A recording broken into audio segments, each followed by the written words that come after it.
Greetings, I'm John Duval. Welcome to another Truth Factor discussion. You know, the time each week, unless we're away on vacation, that we come together to factor the truth of God's Word into our and your daily lives. Good morning, gentlemen. It's good to be here with each and every one of you. Let's take a moment since we've been gone for a week and see how each of you are doing. Eric, how about you? How are you today? It has been, I'm great. We've had just absolutely beautiful weather, and it's just a sunny day outside. It's hard to be in a bad mood, and I enjoy getting to spend time with you guys. I'm looking forward to the discussion today. Very good. I agree completely. How about you, Seth? You doing all right? Doing really well. Feeling good. Well, I'm sore because I've been exercising a whole lot recently, so just got some soreness, but I'm feeling really good. This happened. You know, Paul, I thought he said he was sore being the Eggman, and that reminded me back when we were talking about one of Batman's great villains that you kind of reminded me of. How are you doing today, Paul? I'm not sure which villain that would have been, but I'm doing great, John, and all of you gentlemen. Certainly good to be with you and to be able to study together today. We're in 1 Corinthians 15. And so if you'd like to open up your Bibles there and be ready to study, if you're joining this online study. And also, if you're looking at the chat, you might take time just to log in. If you don't have a chat roll log in, all you have to do is click the word guest, type your name in there, and it'll let you make comments and ask questions as we study along today. I'm looking forward and anxious to get right to our study. Tom, how are things in California? Oh, things are going fine here. Heating up, which I assume is normal for Southern California. Of course, we could use rain, but it's beautiful weather outside, and as always, the gospel is needed here like everywhere else. So, looking forward to a study, and hopefully we can help some people better understand and be strengthened in God's Word. Absolutely, absolutely. Paul, did you ever remember who we were talking about? Well, John, I think you remember the character Egghead. Yeah. And, you know, we're getting more and more bald members of this panel, and so you probably should watch out before we team up on you. Good point. You know, we left off 2 weeks ago in 1 Corinthians chapter 15, as you've already mentioned, Paul, there with verse 34. And we did some extensive discussion, especially the week prior to that, on some very finer details of that text. And so we won't look at that again. But we're going to pick up this morning, beginning with verse 35 of 1 Corinthians chapter 15. It's interesting, gentlemen, when you look at verses 35 through 49, that it seems like Paul is trying to make a very singular point, and I will probably oversimplify it, but essentially he's trying to tell them, in order for you to be resurrected, you must first die. And then he expands upon that to explain that it's more of a change, that which has existed must be changed into something that can eternally exist. And we'll see references to that as we go through this text, and he uses several real-world examples to illustrate the necessity of change. Are there any thoughts or comments on this section or the preceding section leading into it before we continue with our discussion today? Well, it seems like he's answering questions that someone in Corinth has. That right now, the biggest objection to the resurrection is, how can there be a resurrection because we can't understand it? And what he's going to use these examples for, of the horticulture example, the animal example, the sun, moon, and stars example. It's a lot of different things that we sort of understand, but we take by faith, and they relate very strongly with this, with how our bodies are going to be after we're raised, what this resurrection is going to be like. Okay, that's a good point. Good point. Any other thoughts? Well, let's go ahead and begin then with verse 35, and let's see. Let's start there with verse 35, and Paul, if you would, read for us beginning in 35, and let's Let's go ahead and read down through verse 49 and pull this context as a whole into our discussion today. I'd be happy to do that, John. I see there Seth has the text pulled up. We'll put it on the screen. And we'll be reading in 1 Corinthians 15, verse 35 through all the way down through verse 49. Okay. Here's New King James. Sorry. I had New American Standard up. All right, go ahead. But someone will say, how are the dead raised up, and with what body do they come? Foolish one, what you sow is not made alive unless it dies. And what you sow, you do not sow that body that shall be, but mere grain, perhaps wheat, or some other grain. But God gives it a body as He pleases, and to each seed its own body. All flesh is not the same flesh, but there is one kind of flesh of men, another flesh of beasts, another of fish, and another of birds. There are also celestial bodies and terrestrial bodies. But the glory of the celestial is one, and the glory of the terrestrial is another. There is one glory of the sun, another glory of the moon, and another glory of the stars. For one star differs from another star in glory. So also is the resurrection of the dead. The body is sown in corruption, it is raised in incorruption. It is sown in dishonor, it is raised in glory. It is sown in weakness, it is raised in power. It is sown a natural body, it is raised a spiritual body. There is a natural body, and there is a spiritual body. And so it is written, the first Adam became a living being, the last Adam became a life-giving spirit. However, the spiritual is not first, but the natural, and afterward the spiritual. The first man was of the earth, made of dust. The second man is the Lord, from heaven. As the man of dust, so also are those who are made of dust, and as is the heavenly man, so also are those who are heavenly.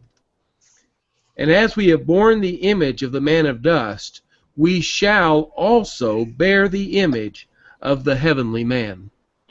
All righty, thank you, Paul. I realize it's kind of a lengthy section there, but I believe contextually what we're about to look at in the first 4 or 5 verses are better understood by having considered down through verse 49.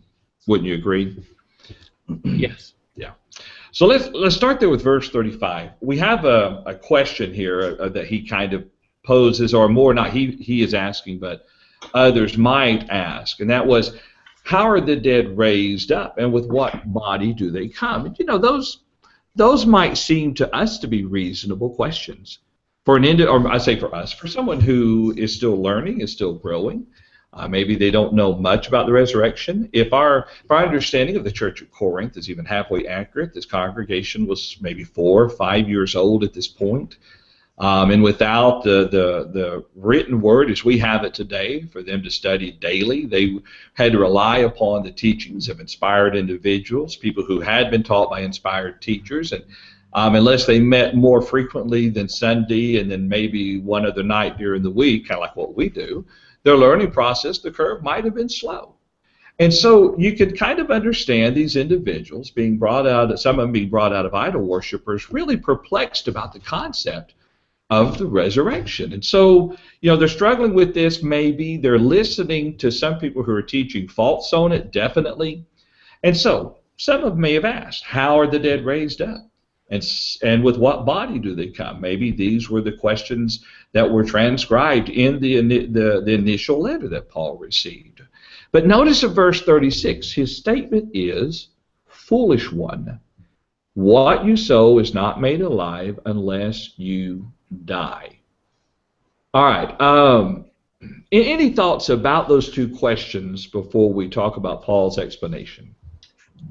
I mean, go ahead, Tom. No, I was just going to make a real quick observation about the point that John made there. And that is one of the things that Paul does in his letters is he anticipates questions. You know, he's been dealing with the resurrection and how there has to be a resurrection, and now he anticipates, well, somebody's going to ask, how does that happen? You know, just like in Romans, all through Romans you have a bunch of anticipated questions, and I just think that's what's here. And so he's anticipating, and he goes ahead and answers it to him. Go ahead, Seth. Yeah.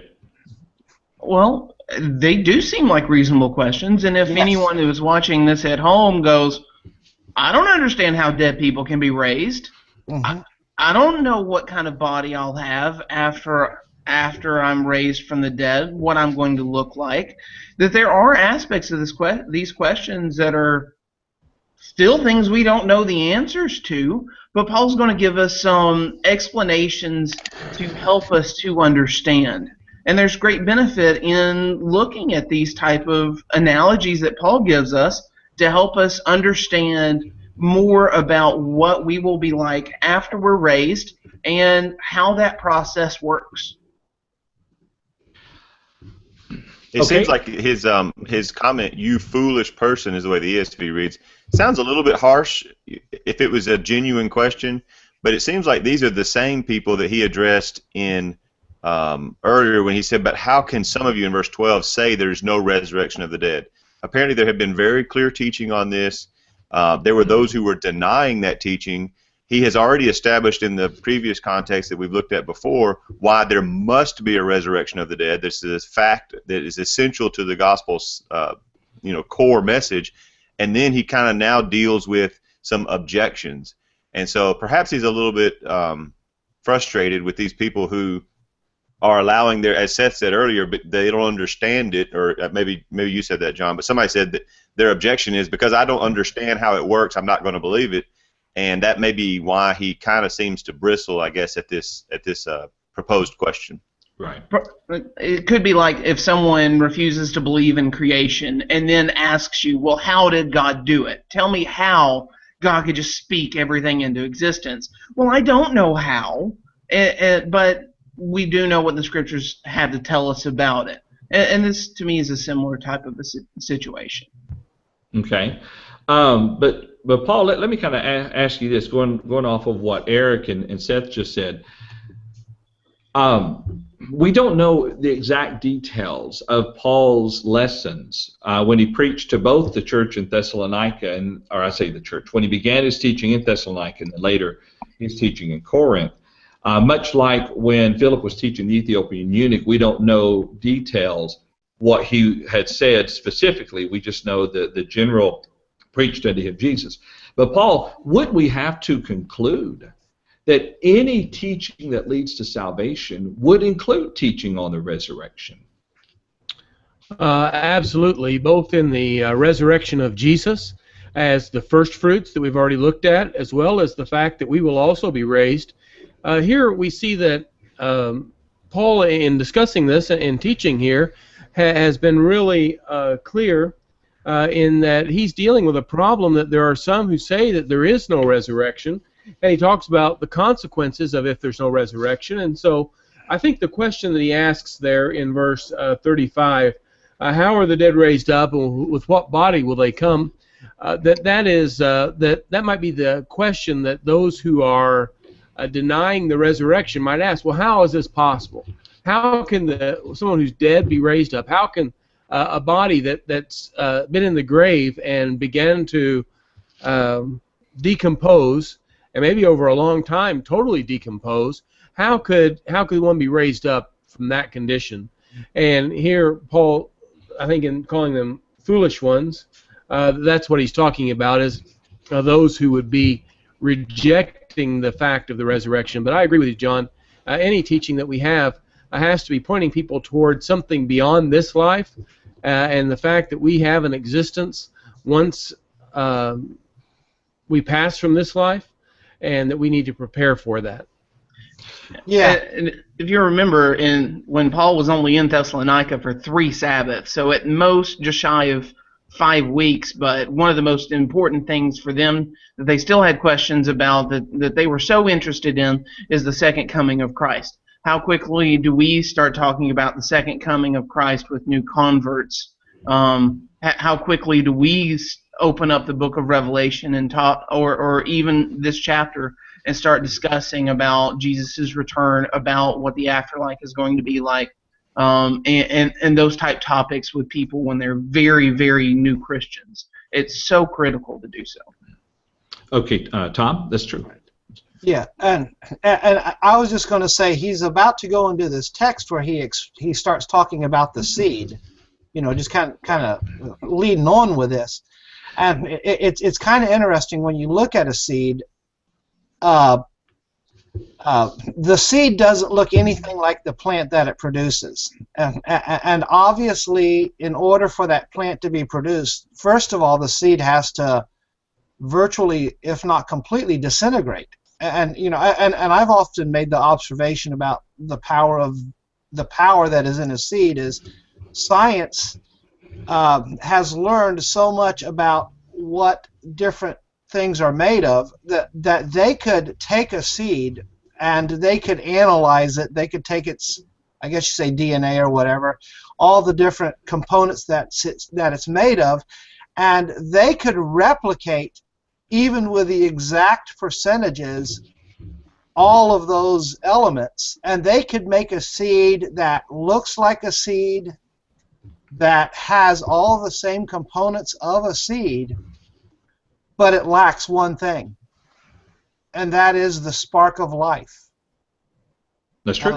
They can't create the spark of life. So when you look at the point that he's making here about the resurrection, he's saying, the body has to die, and we may not understand the transition from the physical body dying to becoming a spiritual body that's going to live eternally, but the same way that seed planted in the ground has to die and wither away, it produces a plant which is far greater than the actual seed.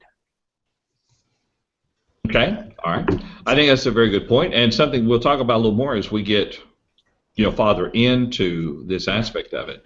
John, we have a really good comment in the chat by Brian Haynes. Yeah, I wanted to bring that in. Let's bring that in, and it's a timely way. Let's see. Paul, would you like to read that for us? I will.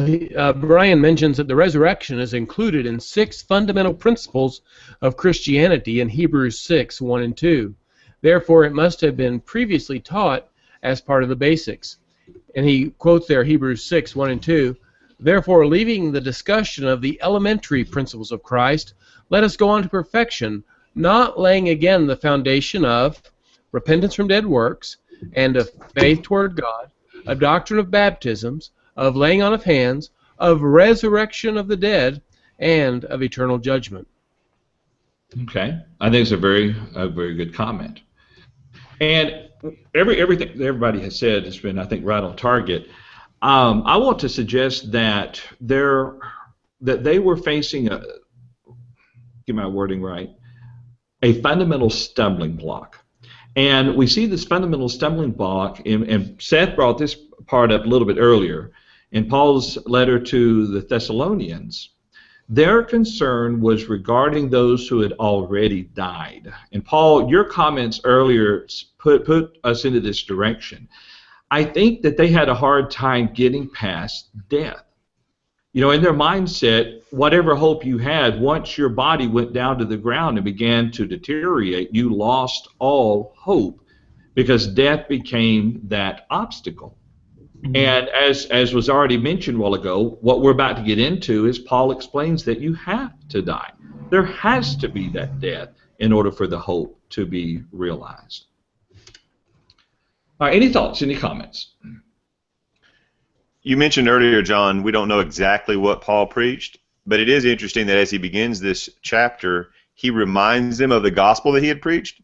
Yes. And he says this is the message, and then he said, it's interesting also that he said in verse 11, referring to the other evangelists, whether it was I or they, so we preach and so you believed. And so it seems clear that everybody had the same core message of the gospel. They were all teaching sowing the same seed. And now, did he get into the details of resurrection? Possibly not. It seems like he probably didn't. He's probably explaining some things now that maybe he hadn't told them before in person. But it's interesting that their false doctrine was in conflict with the core message that they had already been taught. That's why he says in verse 12, how can you say this if that's true? Mm-hmm. And that's true for so many false doctrines today. If we stop and think about them, they are in conflict with the core message of the gospel, and that's how we can know they can't be true. So kind of maybe leading into that then, what you might be suggesting therefore then, Eric, is his statement when he says, you foolish person, isn't so much that they're rejecting what they might have already been taught, but more the logic behind what they're professing. You know, you ought to know better. Let's reason this thing through, and you're not reasoning it through. That makes sense, yeah. I thought about it from that standpoint, but that would make sense. You know, that would make sense. All right, let's see. Let's go ahead and transition now into, let's go to verse 37.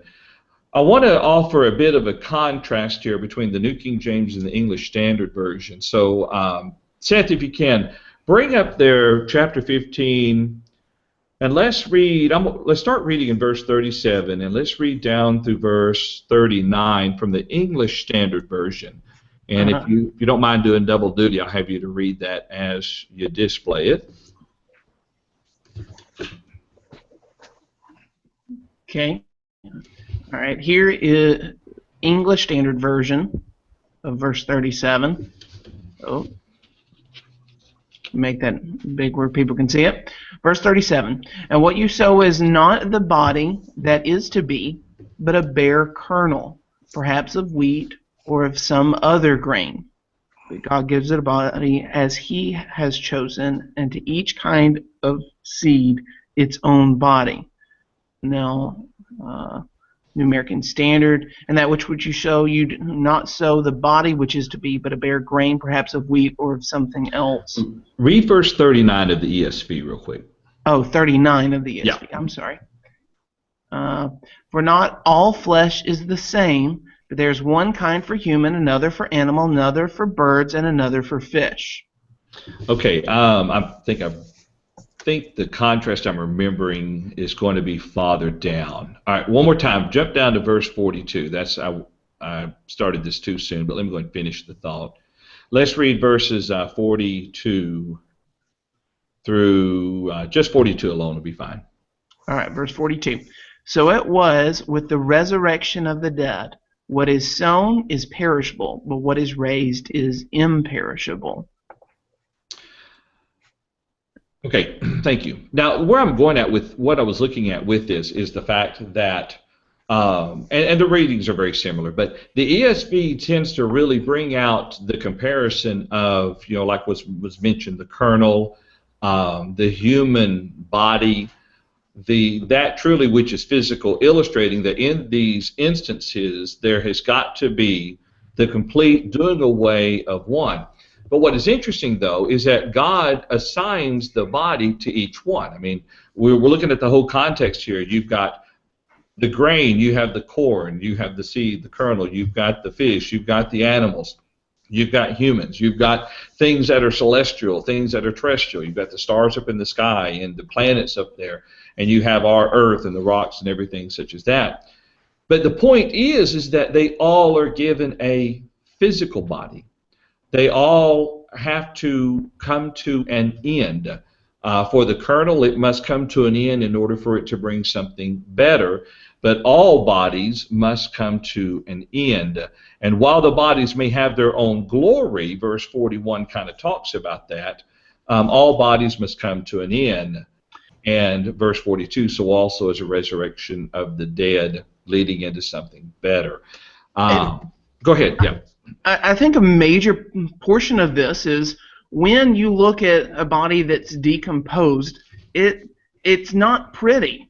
And when you think of resurrection from the dead, what's going to come out? Is it bones that are decomposed, people that have been dead for a long time? What happens to people that were drowned in the sea or were burned or any number of things? What happens? When you look at this, you look at a kernel. Does the plant that comes out of the kernel look anything like the kernel? Not really, but the light, that second body that it has after it comes out of the ground is something greater and more magnificent, and it looks completely different. You plant a human body, something that'll be different from it. Something greater than that will come up. That's what he does when he gets down into the sun, moon, and stars. that there are some things that are terrestrial, some things that are celestial, and the things that are in that are above, the things that we see as heavenly, they have a greater presence. God, about the different types of animals, the different types of flesh, all he's saying is God is really good at giving people bodies that are suitable for their needs, Right. suitable for their purposes. God's really good at it. You think that he's going to raise you up and not give you a body that's suitable for where you're going. We couldn't go to the moon right now. Our bodies wouldn't be suitable for that. We have a body that's suitable for this planet, this world, this life. But when we are given a body that is suitable for where God lives, suitable for heaven, it will be different and it will be wonderful. God's really good at giving bodies to people and to animals and to fish and to birds. To illustrate that point, Seth, and this is where the ESV in verse 42, I think, sounds a little sounds a little bit clearer. What is sown is perishable. What is raised is imperishable. So and that's the we're going to be planted, and then what comes up will be different. Exactly. Yeah. Any thoughts? Yeah, I was reading there that the New King James uses the word corruptible and corruption, Right. and that word can have multiple meanings. It doesn't necessarily mean something's evil, but something that's corruptible means that we're not redeemed with corruptible things like silver or gold. I think it was Peter who said that, and so we just realized that that's the use of the word in this passage, just as a point of clarification. That's right. It's not right or wrong. It's just corruption is something that's decaying and decayable. Yeah. Eric, what were you saying? Probably like you guys. I love this passage for. Hold on, Eric. We're getting that Legion sound from 2 weeks ago again. Let's try it again, Eric. Yeah. Go ahead. Testing. 1, 2. Now you sound more mechanical, like an Autobot. I'm trying to decide if it's still going to be the connection. Tell you what, Eric, go ahead and work through the comment, and because I'm afraid if we leave it for now, we may come back and you'll say, I don't remember what I was going to say. Thanks, guys. Or type it out. Can you hear me? Yeah, I can hear you. Yeah, go ahead. Well, I'm sorry, but I don't know what the problem is, but It's good. You're good now. It just cleared up. Okay, good. I was just going to say, you guys are like me in this. I love this passage for graveside services, and the right about this time of year, a lot of people are planting things in rows in their gardens and waiting, and sometimes people refer to the grave as the final resting place, but of course we understand it's not. And a cemetery is a lot like a garden where things have been planted in rows. And the image here is that something wonderful is going to come out of it. I just think it's a great picture. Sure, you're right. Good point. Any other thoughts? How about the chat room? I guess they're all in complete agreement with us. Yay! All right, let's see. Let's continue. Now, before we go on to verse 43, I kind of made a jump. Is there anything in the details that y'all want to bring out leading up to verse 43? It's just interesting to note that just as in the, I guess we've got to the, we passed the seed thing. There's a friend of mine pointed out there's a continuity. The seed goes in and then it produces something new, and it's different. But it is sown one thing and it is raised something else, and so there's an interesting connection there. It isn't like it's sown and disappears, and then there's something recreated somewhere else. But it seems like there's a connection. Yeah, you don't have two existing at once the transformation takes place. Yeah. If you would, yeah. There's going to be a very strong connection. There's so much of an argument that there will be a bodily resurrection, that we will be raised from where we came from the body that we have, that our bodies will be different.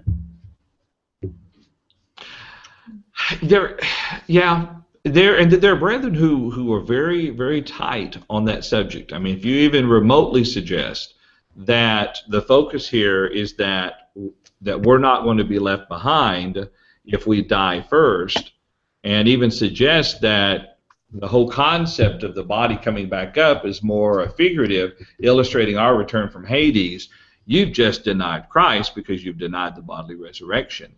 And I think what we have to reiterate that we did a couple weeks ago is there may be or there may not be. The point is death does not stop us. You know, we have victory over death through Jesus Christ. And so, you know, we may put a Christian's body in the ground. We know that their spirit has already returned back to God. They're waiting in paradise if you kind of take that position there, which I do. And when the Lord comes again, they'll return with him from the dead. But either way, that glorious body that they'll be forever in eternally would not have been possible had they not first lived within the physical body. But if the physical body is fully restored and then changed, so be it. I have no arguments with that either.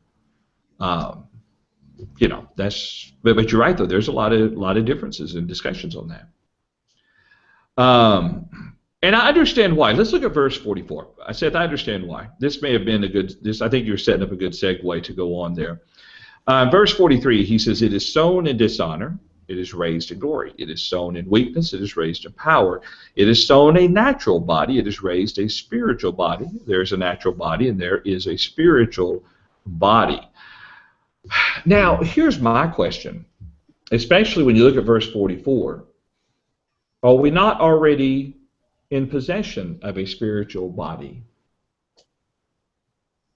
Not the one that we will have. Yeah. Okay. Again, I go back to the resurrection of Jesus, and we've discussed this in this chapter, as a matter of fact, how when Jesus arose from the dead, even though it was him physically that arose from the dead, and the argument is it was a physical resurrection, but yet there was some distinction in what he was like. It was a more glorified state, which is why many of his closest followers had difficulty recognizing him until he specifically identified himself, and then they knew it was him. So it was related, but it was different and it was better. Okay, all right. And you're right, we did talk about that. But, okay, Paul makes reference to being in this earthly tent, this earthly vessel, looking for the time that we would no longer be in this earthly tent, this earthly vessel. And I guess my point is, I'm trying to say but his point there is that we will be further clothed with something that is new. Yes. Yeah. Yeah. Something that we don't have, some sort of clothing that we don't have yet. Exactly. And so I guess my point is we are already spiritual in a physical body, and we will throw off this physical body and be further clothed, as was already pointed out, with but he uses the term a spiritual body. So I've forgotten where I was going with that, so I better stop. John, I was just going to mention that sometimes in Scripture, when there's things that are beyond our human ability to comprehend, we're given some earthly terms to help us to understand that. Depending on what translation you're reading, John 14 talks about how Jesus has gone to prepare many mansions. I realize the word there, some translations talk about dwelling places. Mm-hmm. When John is given a picture, given a view into the throne room of heaven, we read about things that we can relate to. While they're very symbolic, and they use some earthly figures there, we're given some things to describe what that's like with some human terms that we can kind of understand. Streets of gold and a city foursquare and all the precious gems and things that compose that. And what we realize that I believe the glory of heaven will be much greater than any of those precious gems or earthly gold or anything like that. And it may be that here that there are things about the resurrection that I would just suggest to you that is not possible for us to fully answer and fully give every detail about, but to trust that, I think what Seth said earlier, that God knows how to give us what we need at that time. He gave us an earthly body that's suitable for our 70 or 80 years here on this earth, and he'll give us a spiritual body that's suitable for eternity. Right. Right. Yeah. One thing that if I can just add this real quick, the spirit that we have that now exists, that is in us, lives within our physical body right now. And it is us. Yeah, and it is us. Yeah. And that spirit is going to live on when our physical body dies, but it is going to be assigned a new and better body of some sort. And that's the point of 44 Yeah. through 47, 48. Yeah. It's really the point that he's making, the comparison between Adam and Jesus. Yeah. And I think that's the key. Many times we make this passage about whether or not it's the bodily resurrection. That's not the point. The point is what happens at the judgment after we have died or not died, either way. What are we going to be like after judgment? And that's the point. And I think you're right, Seth. I think that's really the point that he's making here. Verse 48, or verse 49. And as we have borne the image of the man of dust, we shall also bear the image of the heavenly man. You know, that is the fundamental focus here. Yeah. And Paul makes a great point, especially when what is the Revelation 22, the first 6 verses. He talks even more so about the heavenly scene. There will not be a temple in the New Jerusalem because God and the Lamb are the temple, and we shall be in them. You know, truly the glory will be so much better clothed than what we would ever imagine here on this earth. I thought it was in this chapter, but I don't see it. I'm trying to call to mind a verse, and I'll call upon you, brothers, to help me. That it's not yet been revealed what we shall be. 1 John 3. Yeah. 1 John 3. And so there's some things that remain a mystery, but we look forward to finding that out. And I can tell you that I have enough faith in God. I trust what God has said, and I trust what He's not said. That things that are beyond my human ability to comprehend because I'm not God, that God has our best interest always at heart, and if we're faithful to Him, what He's got prepared for us is something so much better than this, and where, as is described there in the Revelation, we won't have the pain that we have now. We won't have, sore backs and sore knees, and Seth won't be hurting because he worked out yesterday, and we won't need glasses to be able to see clearly, and it'll be something so much better than what this earthly existence is like, probably beyond our ability to put into human words. Right. That's all I was saying. Absolutely. And I think this is a good time to make this point. We've all had vacations or some trip that we've looked forward to. Eric, I told you I might ask you a few questions. Here 1 month from now, Eric is going to be traveling to Clearwater, Florida to have a gospel meeting. Eric, have you been looking forward to that trip? I am looking forward to that. No. Have you done any research into things that you might do when you're in Florida, or look into plans of what you might want to do? I'm leaving that all in your hands, Seth. Oh, okay. Well, there are many times when we look forward to a trip. Maybe we got a vacation. I remember last year about this time, my wife and I went to St. Augustine, Florida, and I did a lot of research beforehand. Spent a lot of time just being excited about it, talking about it with my wife. Different things like that. We understand that when we're excited about a trip, a day that we see in the future, that we're going to be excited about it and we're going to talk about it. If discussing about the day that Jesus returns, the day that we will all be changed, if we're not discussing it openly among Christians, maybe we're not as excited about it as we should be. Perhaps like the people in Thessalonica were, the people here in Corinth, that Paul is trying to get them to understand. I know it's something that I need a lot of work on, because it's really easy to get bogged down with the here and now and what's going on in my life right now when there's something far, far greater that's coming down the pipe. That's a good point, and that should be our focus, and therefore the excitement. Yeah. An interesting thought, and Paul, the passage you mentioned, we kind of hung our hat on that a couple of weeks ago. Well, more than that actually, because here we have an inspired writer, we have an apostle, to whom the Lord has revealed truth that He wanted us to know.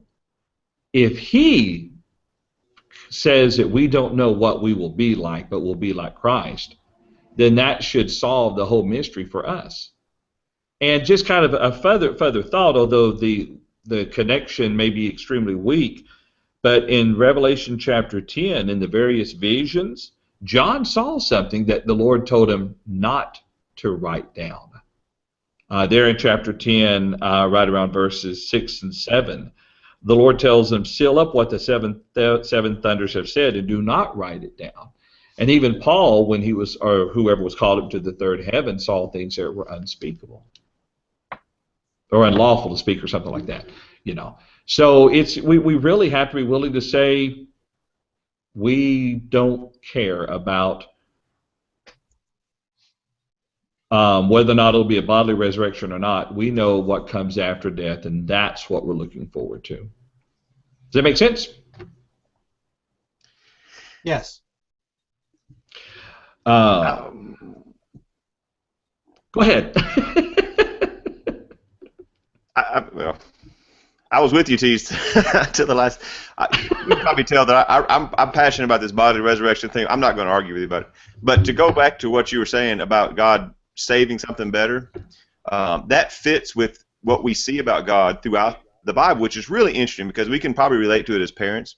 Mm-hmm. It's really fun to surprise your kids with something. Maybe you've decided to buy them a new play set for the backyard, or you're going to take them on a trip, and so you kind of get them excited, but you enjoy that moment when they get to see it and it's something exciting. And throughout the scriptures, God made these awesome promises through prophecies without revealing all the details. And He probably could have told the people more than He did, but it seems that God enjoys saving that moment of full realization for when He gets to give it to us. And so that He seems to delight in that, which I think is really neat. Yeah, I think that's a good point. And I do want to clarify something, Eric.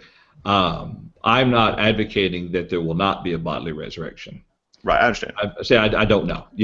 There very well could. And put it this way: if God can create the universe, a physical universe, out of nothingness, then He can reconstitute a body that's been in the ocean and devoured by sea creatures, and only the bones are left. He can reconstitute that and throw them back up on the shore, throw their soul back into it. I have no issue with that. If that's, but I think what happens sometimes is there is so much focus, and I think this is what was stumbling the Corinthians and maybe the Thessalonians up, is that we can't get into judgment unless the physical body has been reconstituted. Now, the problem is, like, think about and I don't want to talk bad about as far as to be critical, but some people conscientiously cannot fathom the thought of agreeing to having their bodies cremated. Okay, because when the body's cremated, there's no body to be restored back into life, and so embracing it too much creates hurdles which aren't based in scriptures. And I think what we need to look forward to is not so much our reconstituting of our physical bodies, but us returning from paradise to stand before the throne of God and death not holding us. And I think that's the point that we're looking at here within this text, the new body. Does that make sense? Yes, and I think that you can see the mistaken idea that you're referring to. Even from what I understand, some people are really passionate about trying to preserve bodies. So you think of like, the word just left me. When they put the formaldehyde in your veins. Say it again. Mummification. Yes, but even what we do today with the Embalming. Embalming, thank you. We try to preserve, and there's really no point in that. In fact, if you want to talk about something that's sort of against Scripture, the idea of trying to pickle yourself is sort of goes against what Paul is describing here, that this perishable body has to break down before it returns, even before something completely different comes. And so I think you and I, John, are on the same page in that I don't believe that there will be, he even says that it won't be flesh and blood. It won't be physical. So we're really probably trying to make a distinction on what is the connection, if there is one, and maybe we should just agree we don't know and not, get hung up on it.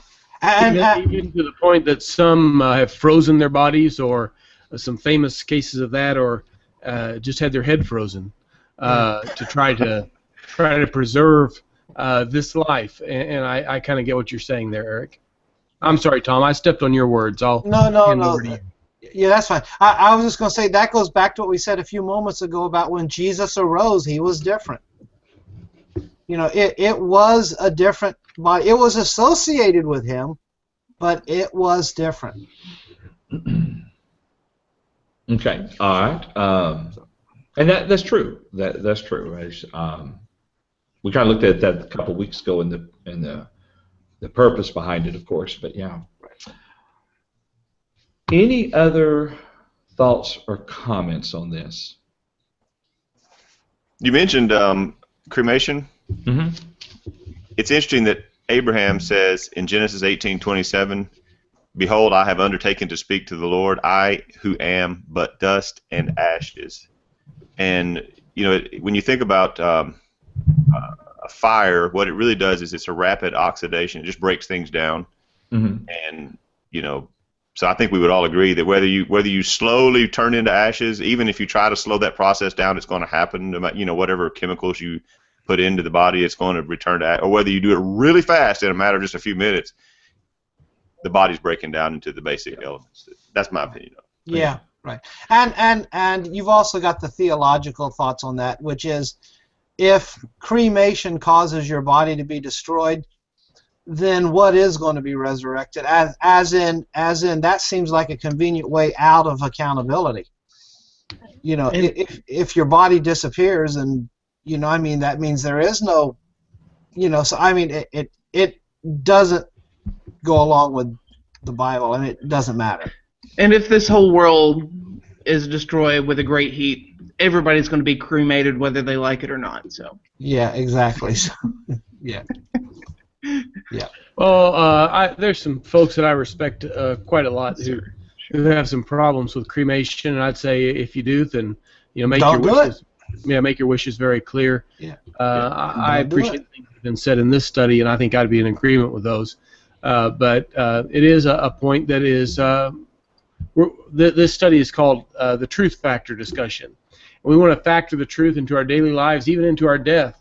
And so we want to make sure that we are factoring those things into the plans that we make and how we handle the death of our loved ones, and most of all, how we live, so that we're ready when we do face the Lord after this life is over, that we're ready to go to our eternal abode in a better place, in a better condition with the Lord for always. Paul, I agree. Yeah. And I tell you what, let's end today's study with Hebrews 9:27, because this puts the focus where it needs to be. And I'll give you a second, Seth, if you want to pop that up on the screen there. Sorry. Oh, no, you're fine. You're fine. Yeah. Got distracted by private message from Tom. Hebrews, what was that? Threw Tom under the bus. Hebrews 9, verse 27.